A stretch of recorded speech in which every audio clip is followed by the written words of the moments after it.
C'est bienvenue dans ce 20h au sommaire. Le général Fassina Touré, ancien médiateur de la République, repose désormais au cimetière de Cameroun, décédé lundi soir à l'âge de 87 ans, de suite d'une longue maladie. Parents, amis et anciens collaborateurs lui ont rendu un dernier hommage ce matin à l'hôpital Ignace Dine de Conakry.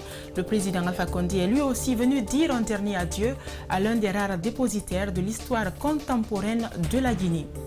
En Côte d'Ivoire, c'est la fête ce jeudi chez les partisans de Laurent Gbagbo. L'ancien président est rentré au Bercail cet après-midi après son acquittement par la Cour pénale internationale. Il est resté pendant 10 ans à La Haye où il était jugé pour crimes contre l'humanité lors de la crise post-électorale de 2010. Voilà pour le sommaire, les détails juste après cette virgule.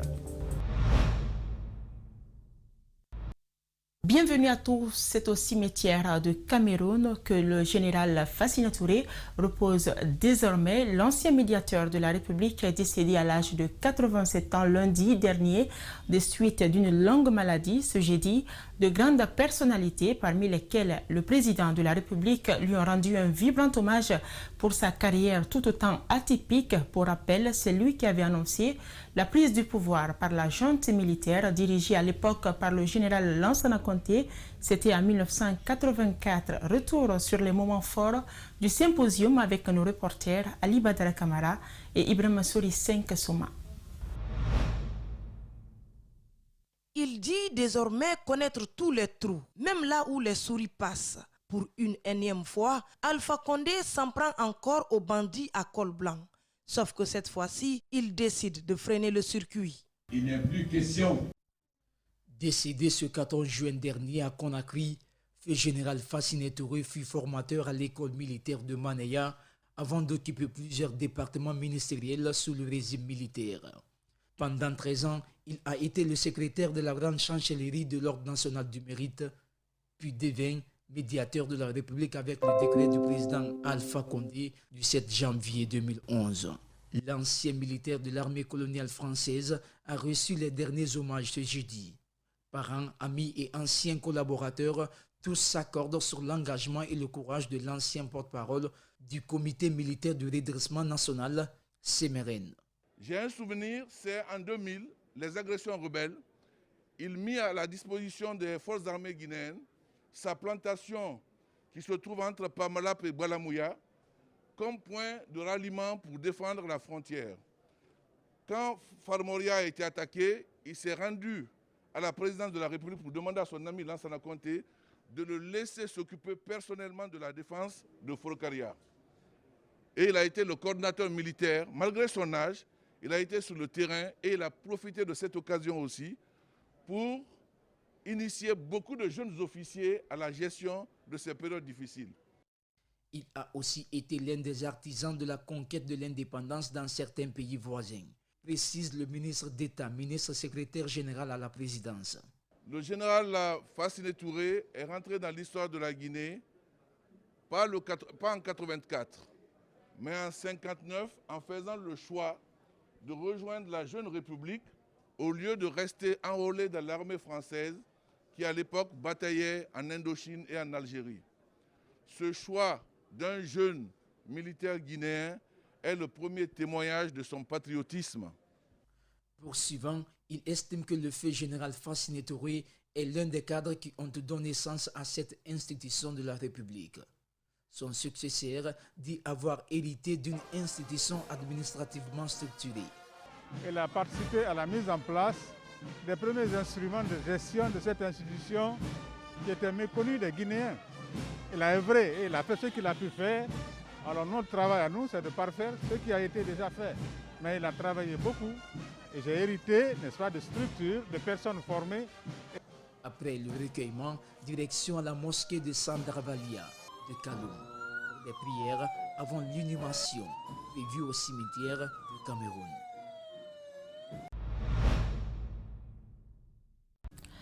Paix à l'âme de général Fassine Touré, ancien médiateur de la République. Je ne vais plus tolérer la gabegie financière, s'exprime le président Alpha Condé lors de son discours tenu à Boké pendant l'inauguration du chemin de fer de Dapilon. Pendant cette cérémonie inaugurale, le locataire de Sékou Touré a aussi abordé plusieurs sujets concernant le bon développement de la Guinée. Son discours est décrypté par Antoinette Dédé Onivogui. Il dit désormais connaître tous les trous, même là où les souris passent. Pour une énième fois, Alpha Condé s'en prend encore aux bandits à col blanc. Sauf que cette fois-ci, il décide de freiner le circuit. Il n'est plus question que l'argent du pays soit détourné par quelques cadres à leur profit seulement et de leur famille. Quand cet argent rentre dans les caisses de l'État, ça permet à l'État de développer le pays. Non. Quand vous dites, le président a mis le pied sur le frein, mais je conduis le camion de la Guinée, je vais le pied le frein pour que le camion aille jusqu'à sa destination. Plus d'affinité, le locataire de Sékou Touré va désormais soumettre une feuille de route et un contrat de performance aux membres de l'administration publique afin de développer le pays à travers nos propres moyens. C'est pourquoi il a invité d'ailleurs tout un chacun à investir dans l'agriculture. J'ai dit au ministre, au gouverneur, au préfet, tout le monde doit cultiver. Tout le monde doit cultiver, à commencer par moi. L'année dernière, j'ai cultivé 1400 hectares. Cette année, je vais cultiver 10 000 hectares.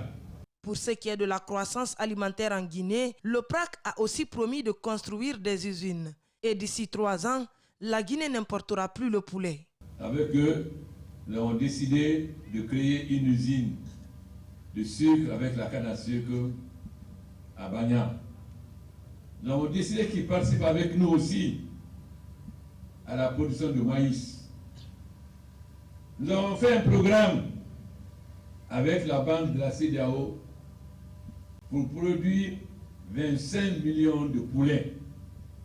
Le bon poulet, on appelle le poulet bicyclette. Car nous importons 30 millions de poulets. Le Sénégal n'importe plus le poulet, la Côte d'Ivoire n'importe plus le poulet. Alors s'il plaît à Dieu, d'ici 3 ans, la Guinée n'importera plus de poulet. Nous ferons le poulet ici même. Pour finir, Alpha Condé insiste, persiste et signe que la loi va s'appliquer, car quiconque viole la loi désormais ira à Corentin. Les députés ont eux aussi analysé ce discours, applaudissements et soutien au RPG, le parti au pouvoir, reproches et critiques accompagnées de propositions chez l'opposition parlementaire. Ce sont des réactions compilées par Mamoudou Boulere Diallo et Ibrahima Senk Souma. La construction de ce nouveau chemin de fer est une autre victoire consolidée, se réjouissent les députés de la mouvance présidentielle.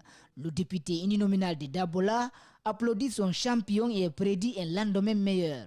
Donc c'est quelque part dire aux cadres à tous les niveaux, à toutes les populations, qu'il faut de la rigueur, il faut le respect des lois et des principes qui régissent la République pour le bien de la nation. Nous disons merci et félicitations au président de la République ainsi qu'à la société qui a réalisé ceci. C'est un grand pas vers l'émergence de notre pays. Peine perdue selon l'opposition parlementaire. Pour le député Mamadou Badiko Ba, l'heure est aux interrogations sur la nécessité et la priorité de la construction d'un chemin de fer.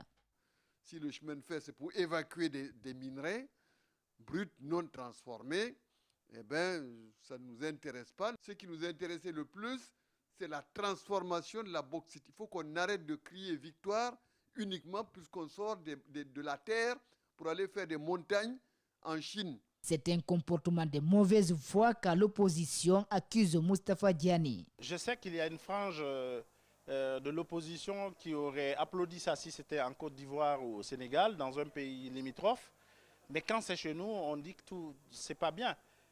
Ils oublient que dans la politique, dans la vision du président de la République, nous tendons vers cette transformation. Le président Alpha Condé en a profité pour préparer les Guinéens à affronter une période difficile. Badiko estime qu'il manque d'informations sur la précarité de son peuple. On ne voit pas exactement, il n'y a aucune note d'espoir là-dedans. Dire que ça va être dur, ça veut dire que les temps durs vont continuer, ils sont déjà là. Ce n'est pas une question d'avenir. Les difficultés de la vie quotidienne, l'inflation galopante, tous les prix qui ont flambé, eh bien, tout est là aujourd'hui. Le chef de l'État oriente son gouvernement vers l'agriculture pour atteindre l'autosuffisance alimentaire. L'opposition salue la bonne intention et dénonce son manque d'organisation pour traduire les vœux en des actes concrets.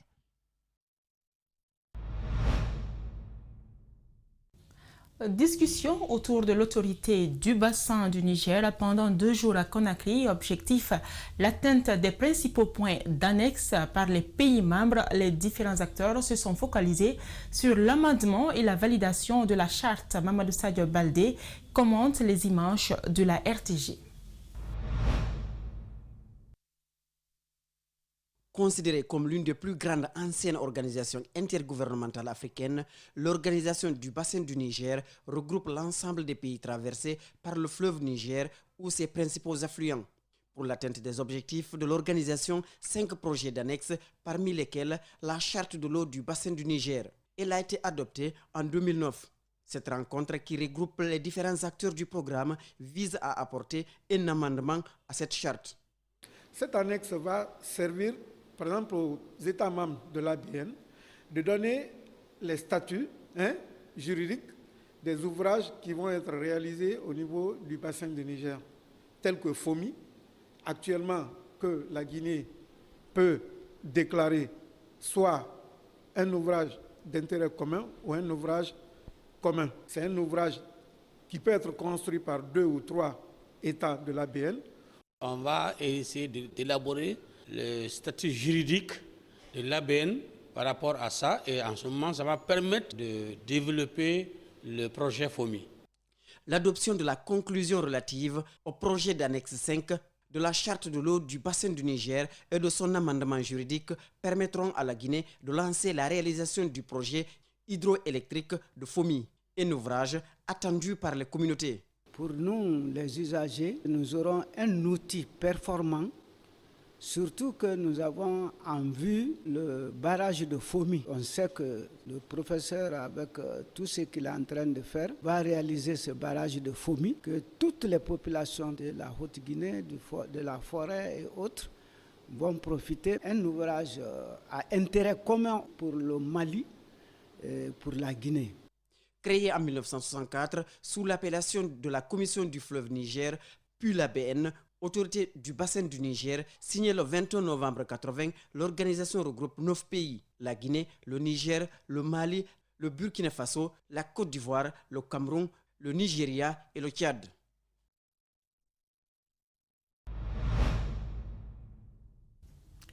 La République de Guinée, plus que jamais déterminée à protéger son écosystème avec Guinée Écologie grâce à l'implication du ministère de l'Environnement, des Eaux et Forêts et la Direction nationale de l'environnement. Ces parties prenantes ont célébré ce jeudi la journée mondiale de lutte contre la désertification et la sécheresse. Le but recherché est de protéger les forêts et les animaux. Justin Leno, Alcini Camara. Tout a commencé en 1996 quand cette année-là, les Nations Unies ont décidé d'instituer la Journée mondiale de la désertification et la sécheresse, célébrée le 17 juin de chaque année. Une célébration instituée à l'issue d'un constat très alarmant sur des centaines d'hectares de terres ravagées à travers le monde. La Journée mondiale de l'environnement également était sur la restauration des écosystèmes. Le thème aussi sur la désertification porte sur la restauration, sur la réhabilitation des terres, etc. Donc ce qui veut dire que nous sommes à un moment assez important de l'histoire de notre nation, parce que avec l'apparition de la Covid, nous avons compris que les nations sont vulnérables parce que nous dépendons des écosystèmes. Un constat qui n'a toujours pas changé car chaque année, près des 3/4 des terres libres sont dégradées par les activités humaines afin de répondre à un besoin en matières premières, des denrées alimentaires, des voies routières et des logements. Donc si nous dépendons de cette nature et cette nature est dégradée, ça peut occasionner l'apparition de beaucoup d'épidémies qui peuvent surgir même après Covid. On n'est pas encore terminé. Donc si les dispositions ne sont pas prises pour éviter cela, on peut y arriver. À travers cette journée, l'humanité opte pour la restauration de l'écosystème, lutter contre la pollution par des déchets plastiques, la sauvegarde de la biodiversité et le carbone atmosphérique à l'origine du réchauffement climatique. Ces 3 dernières années, le ministère de l'Environnement a essayé de revoir beaucoup d'outils juridiques. Je vais citer par là le code forestier a été révisé, qui a été adopté en 2017. Il y a le code de protection de la faune sauvage qui aussi a été adopté en 2018. Donc l'ensemble de ces documents ici et de ces outils regorge plusieurs dispositions, que ce soit légal, que ce soit contraignant, afin de mettre en place ici des programmes très cohérents et des alignements aussi au niveau institutionnel. Loin d'être une fête, l'objectif général visé le 17 juin de chaque année est de protéger l'environnement et bannir la désertification et la sécheresse afin de protéger la faune et la flore. Clôture ce jeudi ici à Conakry de l'atelier consultatif de validation des plans d'action d'élaboration des projets d'établissement en vue de l'amélioration de la bonne gouvernance en Guinée. Cette rencontre d'échange est organisée par le projet Indigo, un atelier cofinancé par l'Union européenne. Rosaline Goto-Monemo, Aliouba. Cette rencontre avait pour objectif de renforcer la capacité des responsables de l'enseignement supérieur et des institutions supérieures de Guinée, et cela dans le but d'améliorer la gouvernance guinéenne. Nos institutions souffrent en général de manque de plans stratégiques. Alors pour aboutir à l'établissement de ces plans stratégiques, il y a une démarche méthodologique qu'il faut respecter, et au cours de cet atelier, on nous a bien outillés sur cette démarche méthodologique. Durant 3 jours, les représentants des universités guinéennes et instituts d'enseignement supérieur ainsi que des universités européennes ont été outillés sur la démarche méthodologique sur le projet d'établissement. Nous avons travaillé sur la définition de ces plans d'action en session plénière et en session dédiée pour vraiment travailler sur un chronogramme d'activité pour définir un plan d'action, une méthode pour avoir des projets d'établissement des enseignements supérieurs et améliorer la gouvernance des universités pour un meilleur service aux étudiants, aux enseignants-chercheurs, au personnel administratif et à toute la société guinéenne. Le ministère de l'Enseignement supérieur et de la Recherche scientifique, par la voix de son secrétaire général, est satisfait du résultat atteint durant cet atelier. Il rassure que le département ne ménagera aucun effort pour la mobilisation des ressources en vue de la mise en œuvre du plan d'établissement. Le ministère a une lueur déjà de satisfaction parce que, comme on le dit chez nous, la bonne journée s'annonce dès l'aurore. Donc nous sommes en droit de dire, entre griffes, que nous sommes satisfaits parce que les résultats atteints de ces 72 heures de consultation nous donnent déjà espoir que nous aurons nos projets d'établissement et à charge pour nous autres au département de chercher les moyens pour la mise en œuvre des plans d'action qui en ont résulté. Ce projet a été cofinancé par l'Union européenne. En 2022, Indigo finalisera son projet et donnera tous les résultats. Je vous le disais au sommaire, l'ancien président ivoirien Laurent Gbagbo a regagné son pays ce jeudi, journée historique en Côte d'Ivoire. Et pas seulement, l'ex-chef d'État est resté pendant 10 ans derrière les barreaux à La Haye où il était entendu pour son rôle présumé dans la crise ivoirienne de 2010 qui avait fait plus de 3000 morts à Abidjan. Et pour de nombreux observateurs, son acquittement dans ce lourd dossier, son retour dans son pays aujourd'hui, clivé en raison de la politique, doivent servir à rassembler les Ivoiriens. Le reportage de Mamadou Kalisso et Aboubakar Din Kamara. Il rentre enfin au Bercail après 10 ans à La Haye. Ses militants et sympathisants lui ont réservé un accueil chaleureux. Les partisans de Laurent Gbagbo ont toujours vu en son retour les signes d'une véritable réconciliation nationale. C'est désormais chose faite. Reste à savoir si les faits suivront sur le terrain. Je pense que si on veut aller à la réconciliation nationale, on doit y aller de manière un peu plus sereine, de manière un peu plus structurée, mais sur un claquement de doigts, on décide, une décision politique nous proclame la réconciliation nationale. Très honnêtement, je pense que tout cela est superficiel, tout cela est un peu cosmétique. La crise post-électorale ivoirienne a fait plus de 3000 morts. Les plaies sont encore profondes. Les proches des victimes réclament justice depuis 10 ans.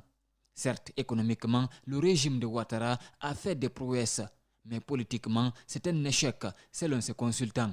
Le retour de Laurent Gbagbo, qualifié par certains comme étant un animal politique, en est une illustration. La défiance, les surenchères en politique ne servent pas. Ne nous servent pas, ne servent pas les autres, mais ne servent pas non plus le pays dans son ensemble.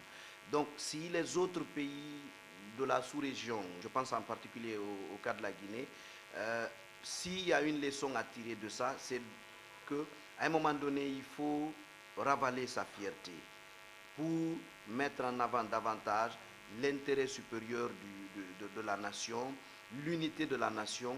Cet éditorialiste invite Alassane Ouattara à ne pas commettre la même erreur avec son ancien bras droit, Guillaume Soro, actuellement exilé en France. Et c'est cet élément de Mamadou Kalisso qui met fin à ce journal de 20h réalisé pour vous par Mamadou Saluba. Merci de votre aimable attention. Grand merci à l'équipe de la rédaction et à celle technique. Nos programmes continuent.